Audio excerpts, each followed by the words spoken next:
오늘은요, 우리가 함께 읽은 누가복음 5장 27절부터 29절의 말씀을 가지고요, 상초로 주저하는 그대에게 라는 제목으로 하나님의 은혜를 함께 나누도록 하겠습니다.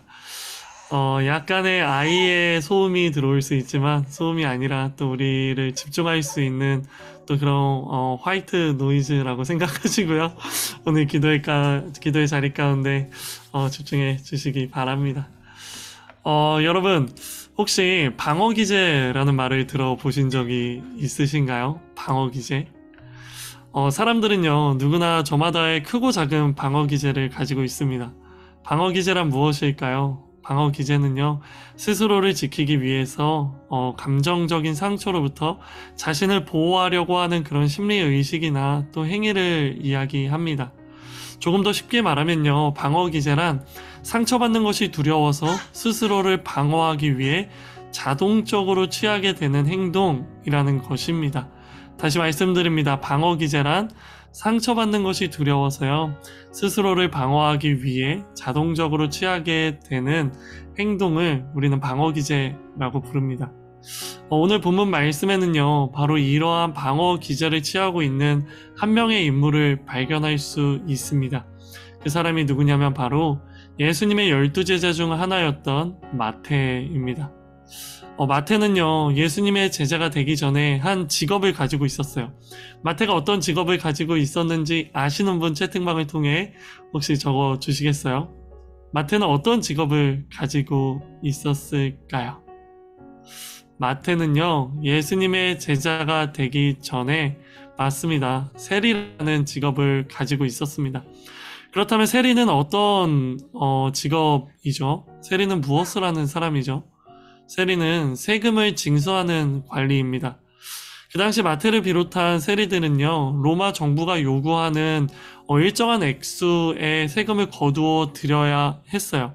하지만 문제는 무엇이냐면, 세리들은요, 로마 정부가 요구하는 그 금액의 세금만을 거두어 드린 것이 아니라 그 금액 이상의 세금을 거두어서요, 남은 돈들은요, 자기 몫으로 착복하기 일쑤였습니다. 이러한 세리들의 만행으로 인해 수많은 사람들은 세리를 비난했고, 또 세리들은요, 이런 수많은 사람들의 질타의 대상이 되었습니다. 이러한 이유로 오늘 본문의 등장인물인 세리 마태 또한 어디를 가나 무엇을 하나 자신을 보며 속덕거리는 수많은 사람들의 시선을 견뎌야 했고요. 이로 인해 알게 모르게 마태의 마음에는요, 큰 상처가 나게 되었다라는 것을 기억하시기 바랍니다. 그런데 그 상처는요, 상처로 끝나지 않았습니다. 세리를 향해 비난하는 사람들의 그 비난, 또 세리를 향해 나무라는 사람들의 그 비판은요, 세리 마태의 마음에 상처를 남기는 것을 넘어서서 그 상처는 마태에게 두려움을 가져다 주었고요. 그 두려움은 곧 스스로를 보호하기 위한 방어 기제를 발동시키게 되었습니다. 그 방어 기제란 무엇일까요? 그것은 바로 많은 사람들이 모여있는 곳에는 가지 않는 방어 기제입니다.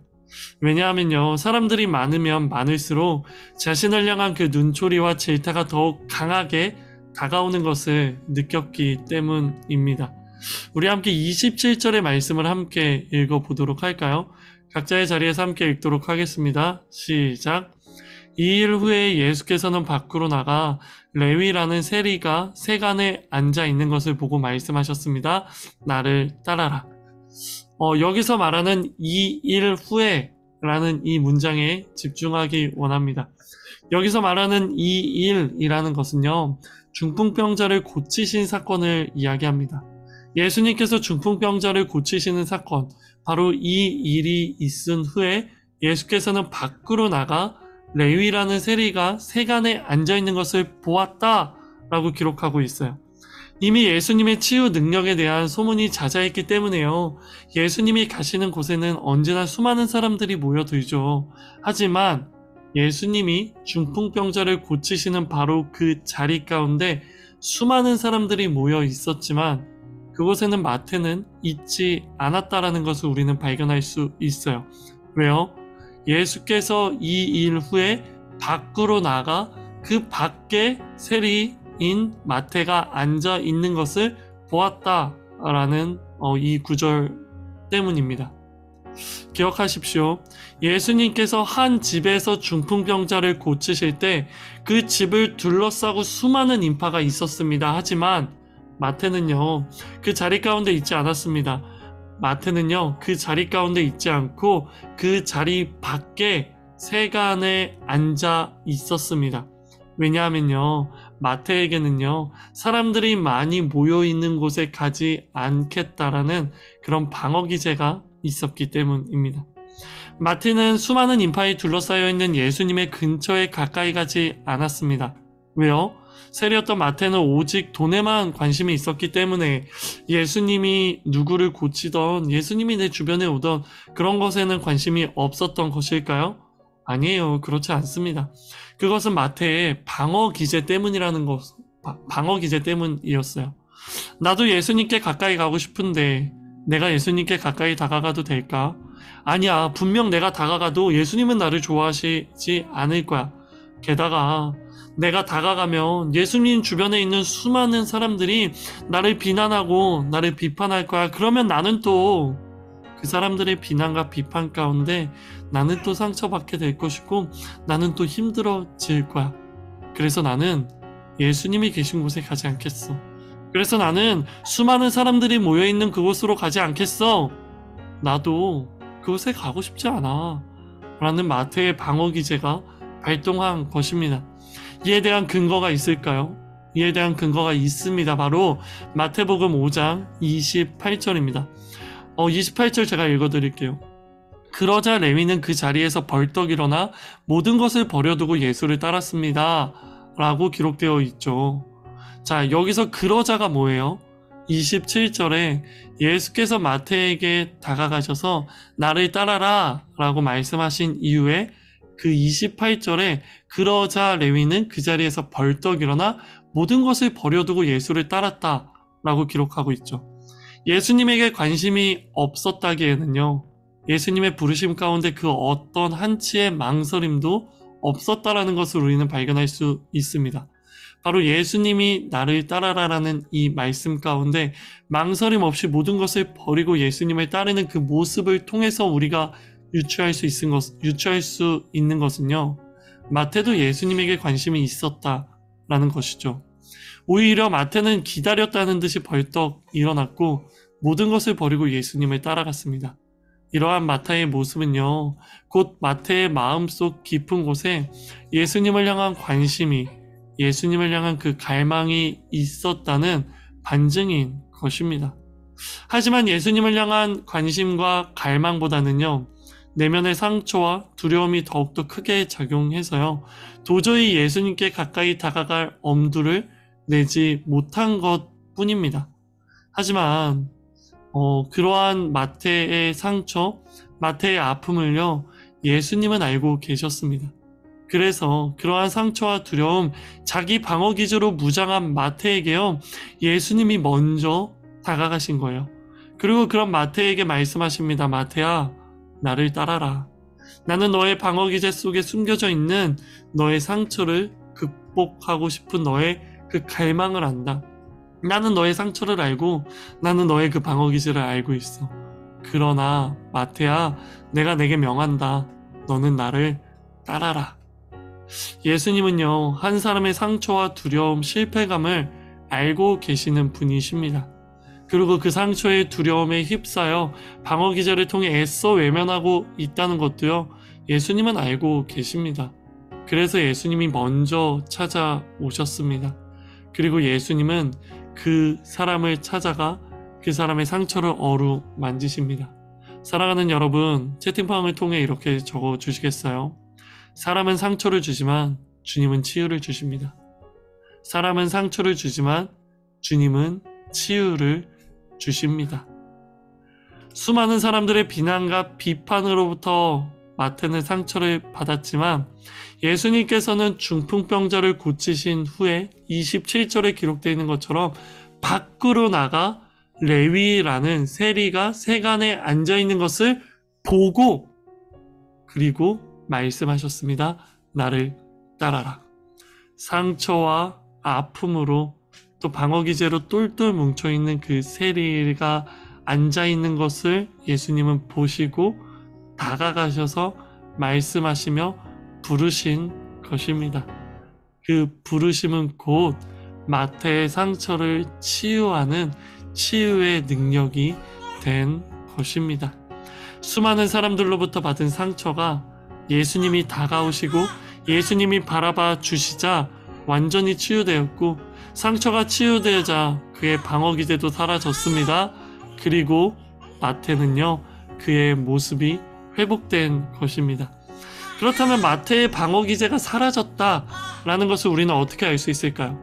우리는 마태가 이러한 상처를 극복했다라는 것을 어떻게 알 수 있을까요? 바로 마가복음 5장 29절을 통해서요, 우리는 알 수 있습니다. 우리 함께 29절의 말씀을 읽어볼까요? 시작. 레위는 예수를 위해 자기 집에서 큰 잔치를 열었습니다. 많은 세리들과 다른 사람들이 그들과 함께 음식을 먹고 있었습니다. 아멘. 수많은 사람들과 함께 있는 것을 꺼리고 수많은 사람들과 함께 있을 때 그 사람들이 나 자신을 비난하고 비판할까 두려워 방어기제로 홀로 있는 것을 선택한 마태였지만, 예수님을 만나고 예수님의 부르심에 응하자 많은 사람들이 모이는 곳을 피하던 마태가요, 이제는요 자신의 집에서 큰 잔치를 엽니다. 그리고 오히려 많은 사람들을 자신의 집으로 불러 모으는 사람이 되었습니다. 그렇게 그는요 모든 상처와 아픔 그리고 두려움이 치유되고 회복되어 자유함을 얻게 된 것입니다. 사랑하는 여러분, 이제 여러분에게 묻고 싶습니다. 여러분이 가지고 있는 여러분의 상처가 있으십니까? 그 상처가 있다면 여러분의 상처는 무엇입니까? 혹시 여러분이 가진 그 상처의 두려움 때문에 우리 스스로를 지키려고 하는 방어기제가 작동하여 스스로를 올가매고 있지는 않습니까? 스스로를 힘들게 하고 있지는 않습니까? 스스로를 격리시키고 있지는 않습니까? 스스로를 그 상처가 곪고 곪아 스스로가 썩어가도록 스스로를 방치하고 있지는 않습니까? 그렇다면 기억하시기 바랍니다. 그런 우리의 상처와 두려움을 모두 아시는 분이 계십니다. 그리고 우리의 그 상처를 치유하시기 위해 먼저 다가오시는 분이 계십니다. 그리고 우리의 그 상처를 치유하시기 위해 우리를 바라보시며 우리에게 말씀하시는 분이 계십니다. 그분은 바로 오늘 본문 말씀에서 마태를 찾아가셨던 예수님입니다. 그렇게 우리가 우리에게 다가오시는 예수님을 만나게 될 때요, 우리가 채팅방을 통해 고백한 것처럼 사람을 통해 받은 상처가 주님을 통해 치유되는 것입니다. 그렇게 우리에게 다가오시는 예수님을 만나게 될 때요, 우리가 가진 모든 상처들이 회복되고 치유되는 것입니다. 왜냐하면요, 예수님이 이 땅에 오신 이유가 바로 영적인, 정신적인 그리고 육적인 수많은 상처와 두려움으로부터 고통받고 있는 우리를 건지시기 위해, 치유하시기 위해, 구원하시기 위해 이 땅 가운데 오셨기 때문입니다. 그래서 저는 오늘 설교를 준비하면서 이렇게 기도했습니다. 하나님, 오늘 설교를 듣는 모든 우리 폴트 공동체 청년들의 상처와 그 상처로부터 스스로를 보호하려는 모든 방어기제가 뚫고 강력하게 하나님께서 찾아가 주시옵소서. 그렇게 먼저 찾아오시는 예수님을 만나 그들의 상처가 치유되고 회복되어 온전히 치유함을 누리는 그런 은혜의 삶을 살아가게 하여 주시옵소서. 이 시간 선포합니다. 여러분의 상처가 예수 그리스도의 오심을 통해, 예수 그리스도의 그 말씀으로 통해 회복될지어다. 우리를 올가매고 있고 우리를 부패하고 있고 우리의 마음 가운데 골마 터지고 있는 우리의 상처가 예수님의 그 다가오심으로 인해 치유될지어다. 저는 바로 이러한 은혜와 이러한 축복이 오늘 기도하는 여러분의 삶 가운데 가득하기를 간절히 소망합니다. 저는 여기 계신 여러분 모두가 우리를 찾아오신 예수님을 만나서요. 우리의 모든 상처가 치유되고 회복되기를요. 예수님의 이름으로 축복합니다.